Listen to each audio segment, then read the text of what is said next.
আজকেও প্রতিরোধ করে আমাদের গতিকে স্তব্ধ করার চেষ্টা হয়েছিল। আমরা সবকিছু করতে রাজি আছি মাননীয়, কেবল একটা বিষয়ে আমরা কোনো আপোষ করতে রাজি নই, সেটা হচ্ছে আপনি যে দুর্নীতির সাম্রাজ্য প্রতিষ্ঠা করেছেন সেই দুর্নীতির সাম্রাজ্যকে মেনে নিতে আমরা রাজি নই। প্রত্যেকটা দপ্তর দুর্নীতির অন্ধকারে এমন ভাবে নিমজ্জিত হয়েছে যে আপনাদের সামনে দুর্নীতির যে খবরাখবরগুলো আসছে তা সত্যের তিল মাত্র। যা দুর্নীতি হয়েছে তার কণা মাত্র আপনাদের সামনে প্রকাশ হচ্ছে। এইভাবে একটা রাজ্য চলতে পারে? আর কতটা দুর্নীতিগ্রস্ত হলে পরেও একজন রাজ্যের একটা সরকার মানসিকভাবে তার নৈতিকতাকে বজায় রাখতে পারে ক্ষমতায় অধিষ্ঠান করার মতো? আমরা অবাক হচ্ছি। আমরা অবাক হচ্ছি প্রত্যেক দিন যেভাবে আপনি নতুন নতুন ভাবে সংজ্ঞা তৈরি করছেন এই বাঙালি জাতির জন্য।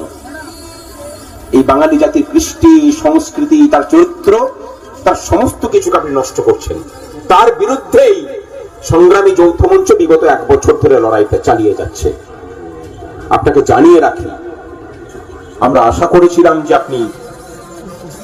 আমরা যে আবেদন করেছিলাম যে আসুন মুখোমুখি কথা বলি, কথা বলে আমরা সমস্যার সমাধান করি, সেটা যখন হলো না, আগামী কাল থেকে আমাদের লাগাতার অনশন শুরু হবে। এছাড়া দ্বিতীয় কোনো রাস্তা নেই আমাদের। সামনে 1টা বছর আসতে চলেছে। আমরা কেউ চাই না যে অনশন করে আমাদের সাথীরা তাদের জীবনকে উৎসর্গ করুক, কিন্তু লড়াইটা যে কারণের জন্য লড়ছি তাতে জীবন তুচ্ছ হয়ে যায়। কারণ আপামর মানুষের জীবনকে বাঁচাতে হবে, বাঁচাতে হবে এই রাজ্যের শিক্ষিত ছেলে মেয়েদের ভবিষ্যৎকে, বাঁচাতে হবে এই রাজ্যের অস্থায়ী কর্মচারীদের সুষ্ঠুভাবে বেঁচে থাকার স্বপ্নকে। সেই লড়াই নিয়েই আমরা লড়ছি।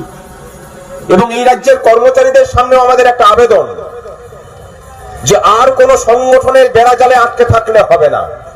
সংগ্রামী যৌথ মঞ্চ কোন রাজনীতির মধ্যে আপনাদেরকে আসতে বলেনি। চিরাচরিত যেসব সংগঠনকে দেখেছেন, যারা ভোটের আগে আপনাকে পাখি পড়া করে শিখিয়ে দেয় যে কোথায় ভোটটা দিতে হবে, কোথায় বোতামটা টিপতে হবে, সংগ্রামী যৌথ মঞ্চ তার ধার কাছ দিয়ে যাবে না। আমাদের মঞ্চ থেকে যারা যারা ভোটের কথা বলে গেলেন, আমরা তার সাথে একমত নই, কিন্তু আমরা মনে করি যে এই দুর্নীতিগ্রস্ত সরকার এখান থেকে না গেলে পশ্চিমবঙ্গের মানুষের সমস্যার সমাধান হওয়া সম্ভব নয়। আমরা এটাও মনে করি। এবং সেই কারণের জন্যই কর্মচারী শিক্ষকদের প্রতি আবেদন যে একবার অন্তত সমস্ত কিছুর বেড়াজালের বাইরে বেরিয়ে এসে আসুন আমরা এক হই। যে সুবর্ণ সুযোগ আগামী 29 তারিখ থেকে আসতে চলেছে, আমরা ধর্মঘটের ডাক দিয়েছি। আপনারা পূর্বেও ধর্মঘট করেছেন। ধর্মঘট ভাঙার জন্য বিগত 12 বছর ধরে যত কিছু পন্থা এই সরকার অবলম্বন করেছে তার প্রত্যেকটাকে আমরা 10 তারিখে 10ই মার্চ 2023 ব্যর্থ করেছি। কারণ কিচ্ছু করতে পারেননি, ভবিষ্যতেও করতে পারবেন না। ধর্মঘটে সামিল হই, অনশন যেমন চলছে আন্দোলনকে আরো তীব্রতর করি। আন্দোলনের পরিধি বাড়ছে, সেটাকে অনুভব করুন। সমস্ত সংগঠনের বেড়াজালকে টপকে অন্তত কয়েকটা দিনের জন্য ধর্মঘটকে সফল করুন। কথা দিচ্ছি, সফলতা আমাদের হাতে এসে ধরা দেবে।